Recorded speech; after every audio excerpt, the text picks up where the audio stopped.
मुल्तानी परिवार दे एक शख्स ने मेरे को एक वीडियो भेजी है शेयर करने वास्ते,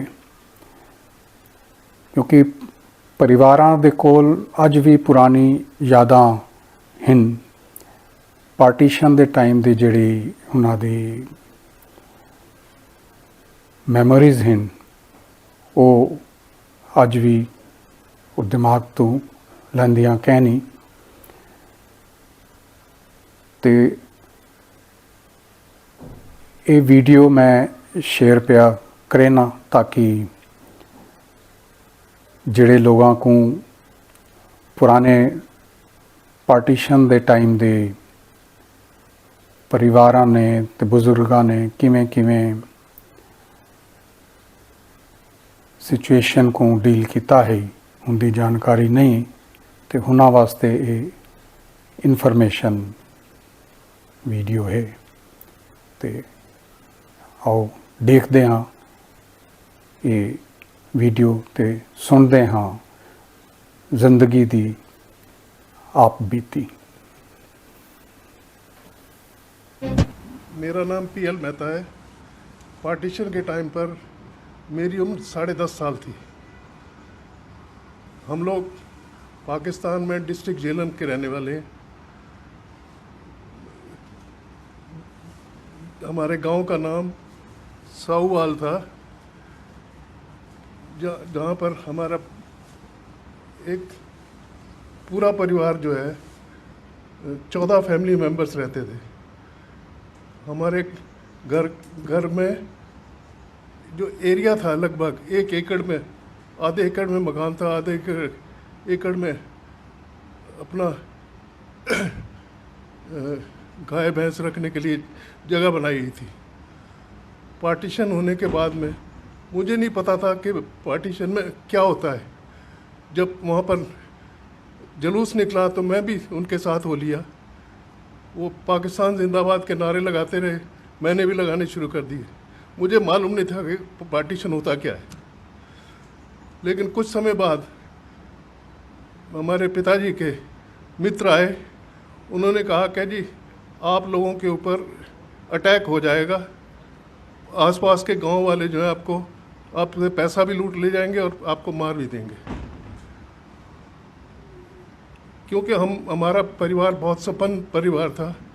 उस समय हमारे पास 50,000 रुपया कैश और 5 किलो सोना था। हमारे पिताजी के एक मित्र थे सैयद, उन्होंने कहा जी आप लोग हमारे घर में आ जाइए, आपको मेरे घर में आओगे तो आपके ऊपर अटैक नहीं होगा। हम लोग उनके घर चले गए। फिर लोगों को कैंप ले जाने के लिए मिलिट्री ने आना शुरू कर दिया। मिलिट्री जब आई तो किसी ने हमारे पिताजी से कहा कि आपसे ये पैसे भी छीन लेंगे और आपका सोना भी ले जाएंगे। तो उन्होंने अपने मित्र के पास सारा पैसा और सोना रख दिया कि आप अगले दिन कैंप में हमें दे जाना, जो 12-14 किलोमीटर था वहाँ से। जब पिताजी कैंप में पहुँचे पूरे परिवार के साथ में, तो उन्होंने कहा ये आपके पैसा आपको मिलेगा नहीं, बिल्कुल एक पैसा नहीं आपको मिलेगा। लेकिन आप लोगों को ताज्जुब होगा, अगले दिन वो सुबह हमारे सोने से पहले उनका मित्र एक घोड़े के ऊपर खुद आया और एक घोड़े के ऊपर राशन लेकर 1 महीने का वो पिताजी के पास सारा सामान दे गया।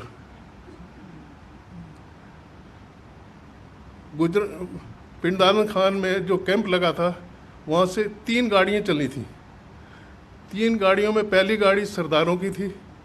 उसमें कुछ जगह थी, लेकिन पिताजी ने कहा कि सरदारों के ऊपर सबसे पहले, पाकिस्तान में सरदारों के ऊपर सबसे पहले अटैक होता था, लेकिन उन्होंने मना कर दिया। दूसरी गाड़ी में हमको जगह नहीं मिली। ट्रेनें जो हैं, पैसेंजर ट्रेन्स जो हैं, इतनी शॉर्टेज हो गई कि उन्होंने ओपन वैगन मंगा के हमको ओपन वैगन के अंदर 100 आदमी एक वैगन में बिठा दिया। बिस्तर के ऊपर बैठ के ओपन वैगन में बैठ गए हम लोग। दूसरी ट्रेन के ऊपर 2 जगह थोड़ा थोड़ा अटैक हुआ, लेकिन वो लोग सारे बच गए। हमारी ट्रेन के ऊपर जो अटैक होना था वो कामों की स्टेशन पर जब हम लोग पहुँचे शाम को तो ट्रेन वहाँ सारी रात रोके रखी और ये महसूस होता रहा कि कुछ लोग जो है ना इकट्ठे हो रहे हैं, स्टेशन के आगे जा रहे हैं। सुबह गुजरांवाले से पुलिस आई, उन्होंने कहा जी आप लोग अपना सारा हथियार हमको दे दो क्योंकि आप हिंदुस्तान में नहीं ले जा सकते। सब लोगों ने हथियार दे दिए। हमारे साथ बलोच मिलिट्री थी और पुलिस ने कहा कि आगे मॉब है, हम उनको हटाने जा रहे हैं। वो हटाने क्या गए थे, उनको साथ में बुला लाए, अब आप अटैक कर सकते हो। 24 सितंबर सुबह 10 बजे अटैक शुरू हुआ। सबसे पहले तो उन्होंने पैसे छीने, जो कुछ है दे दो, हम मारेंगे नहीं। उसके बाद में यंग लड़कियां निकालनी शुरू कर दी। 300-400 लड़की, 4000 पूरी ट्रेन में पैसेंजर थे।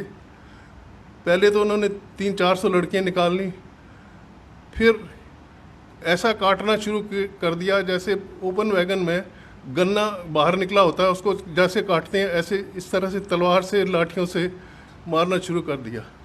मेरे परिवार के 14 मेंबर्स थे, 11 मेंबर्स को मेरे सामने मारा गया। उस बाई चांस 2 मुसलमान आपस में बात कर रहे थे कि तेरा बेटा कोई नहीं है, ये लड़का है, इसको अपना बेटा बना लेना, ले जा। पिताजी ने मेरे उनसे कहा कि जी इसको ले जाओ लेकिन मारना मत। बाई चांस मेरे पास एक घड़ी, घर में एक घड़ी मुझे मिली, डिस्ट वॉच, वो मैंने जेब में रखी थी। मैंने कहा मेरे से घड़ी ले लो, मुझे छोड़ दो। उन्होंने घड़ी लेके मुझे छोड़ा तो साथ में एक औरत बैठी थी जिसने जेवर पहने हुए थे, उनके जेवर उतारने में लग गया। मुझे अपने चाचा जी ने अपनी तरफ बुला के नीचे बिठा के ऊपर अपना पगड़ी खोल के ऐसे ऊपर डाल ली। उनको तलवार से मारा गया और तलवार का अगला पोर्शन मुझे भी गर्दन पर लगा। हम बैठे रहे वहीं पर। 3500 आदमियों को उन्होंने मार दिया। जो बचे हुए थे या तो ज़्यादा जख्मी थे या मुर्दों के नीचे छुपे हुए थे, जिनमें से मैं भी एक था। हम फिर मिलिट्री ने ये कहा, मिलिट्री वालों ने, अब जब वो थक गए वो चले गए, मिलिट्री वालों ने कहा कि आप लोग प्लेटफॉर्म पर आ जाओ, और वो चले गए हैं। प्रोग्राम ये था कि इनको प्लेटफॉर्म पर लाके सबको मार दिया जाए।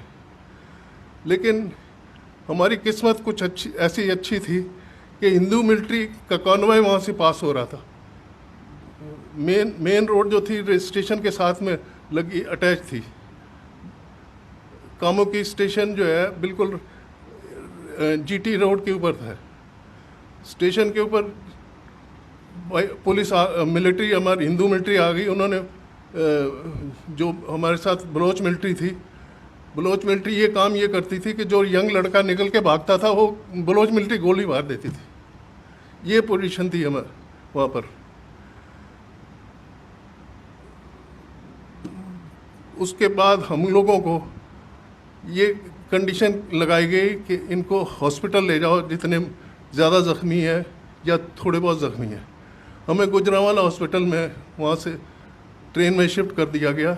डेड बॉडीज़ की जो ट्रेन थी उसके ऊपर लिखा गया तोहफे to Hindustan to Mahatma Gandhi and Jawaharlal Nehru. वो पूरी ट्रेन दिल्ली लाई गई। वो ट्रेन को नेहरू को दिखाया गया, जवाहरलाल गांधी को दिखाया गया। उन्होंने कहा ऐसा नहीं होना चाहिए। जब पटेल जी ने देखा तो उन्होंने कहा एक के बदले 4 होना चाहिए। 3 ट्रेन कटने के बाद में पाकिस्तान ने हाथ खड़े कर दिए। ये पोजीशन थी। हॉस्पिटल में हमारी हालत ये थी कि 5-6 वहाँ पर लोअर स्टाफ जो था वो हिंदू था, बाकी डॉक्टर सारे मुसलमान थे। जो ज़्यादा ज़ख्मी थे उनको इंजेक्शन देके मारना शुरू कर दिया। हिंदू कंपाउंडरों ने सबसे आके कहा कि इनसे ना इंजेक्शन लगवाना ना दवाई लेना, हम ये अभी थोड़ी देर में चले जाएंगे, हम आपको सब ट्रीटमेंट हम करेंगे। हॉस्पिटल में उन बेचारों ने पूरी रात हमारी सेवा करी, सबकी पट्टियाँ करी। मेरे पास जो कमीज़ थी मेरे चाचा जी को जब तलवार से मारा तो खून से पूरी भर गई थी, वो मैंने कमीज़ उतार के फेंक दी। एक दिन मैं बगैर कमीज़ के रहा। हॉस्पिटल के हिंदू स्टाफ ने मुझे एक छोटी सी कमीज़ ला के दी जो मैंने पहनी। बाई चांस 2 दिन के बाद में जब हमें हिंदुस्तान शिफ्ट करना था तो फ्लड आ गए, रोड्स ब्रीच हो गई। 15 दिन हमको हॉस्पिटल में रहना पड़ा। हॉस्पिटल में हमको 1 रोटी सुबह और 1 रोटी शाम को मिलती थी, जिसके ऊपर दाल डाल के थोड़ी सी दे देते थे। लेकिन हमारी किस्मत थोड़ी सी ऐसी अच्छी थी कि 3-4 दिन के बाद में आरएसएस वालों को पता चला कि यहाँ पर ज़ख्मी आदमी आए हुए हैं। वो गोलियाँ चलते हुए, गोलियों के बीच में चलते हुए वो लोग हम लोगों के लिए कपड़े लेके आए, खाना लेके आए, और एक मुसलमान औरत जो है वो भी खाना बना के लाती थी। हम लोग कहते थे कि इसमें जहर होगा, ये हम नहीं लेंगे। इस वजह से 15 दिन रहने के बाद में फिर हमको ट्रकों में अमृतसर शिफ्ट किया गया। अमृतसर से हमारे मौसा जी जो थे उस समय एसपी पुलिस थे अम्बाला के, हम लोग वहाँ आए। हम लोग जो है मेहता जो फैमिलीज़ हैं, हम लोग मियाल ब्राह्मण हैं। हमारे जितने पाकिस्तान में जितने हमारे परिवार थे, या तो मिलिट्री में थे या पुलिस में थे या खेती करते थे। आर्मी में हमारे पार्टीशन के बाद में भी हमारे डिस्ट्रिक्ट के 4 आर्मी जनरल्स रिटायर हुए हैं। उनमें से और 2 गवर्नर चंडीगढ़ के जो थे वो भी मेहता फैमिली से हैं। एक मिज़ोरम के लेफ्टिनेंट गवर्नर भी छिबर रहे हैं। पार्टीशन के बाद में हम लोग सारे हिंदुस्तान में बिखर गए। कुछ लोग व्यापार करने लगे, कुछ नौकरी करने लगे, लेकिन हम लोगों ने हार नहीं मानी।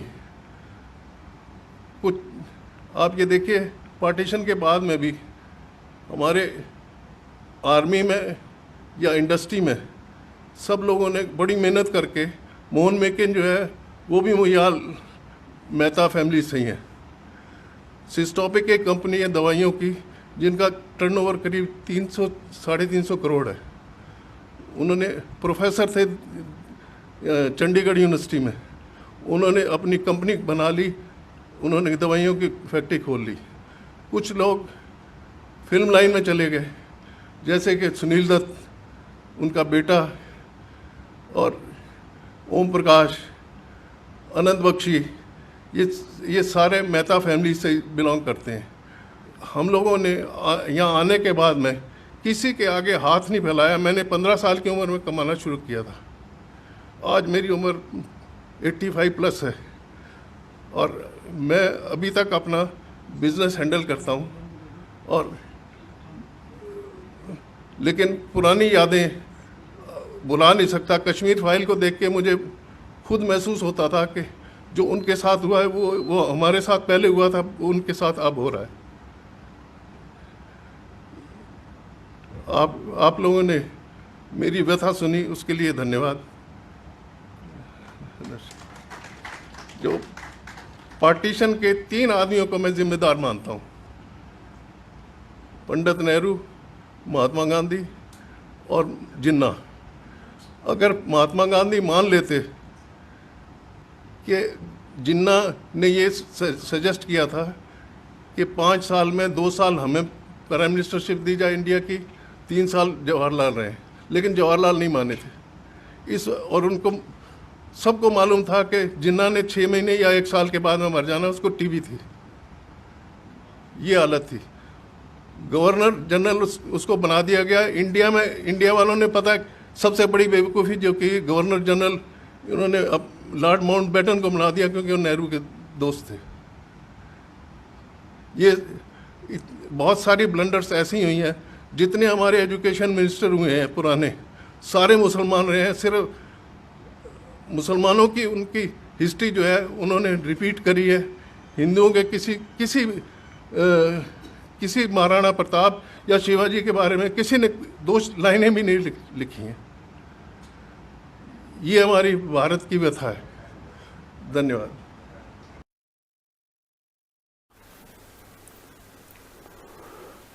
मुल्तानी बिरादरी दे सारे लोगों को मेरी नमस्ते, ते जिहड़े लोग मुल्तानी बिरादरी दे नहीं उन्हां को भी मेरी नमस्ते। मेरे को उम्मीद है कि तुसां सारे खुश राजी हो से, ते मेरी यो दुआ है कि तुसां सारे हसदे रहो, वसदे रहो, ते नाल देखदे रहो मुल्तानी इंडियंस दी वीडियो।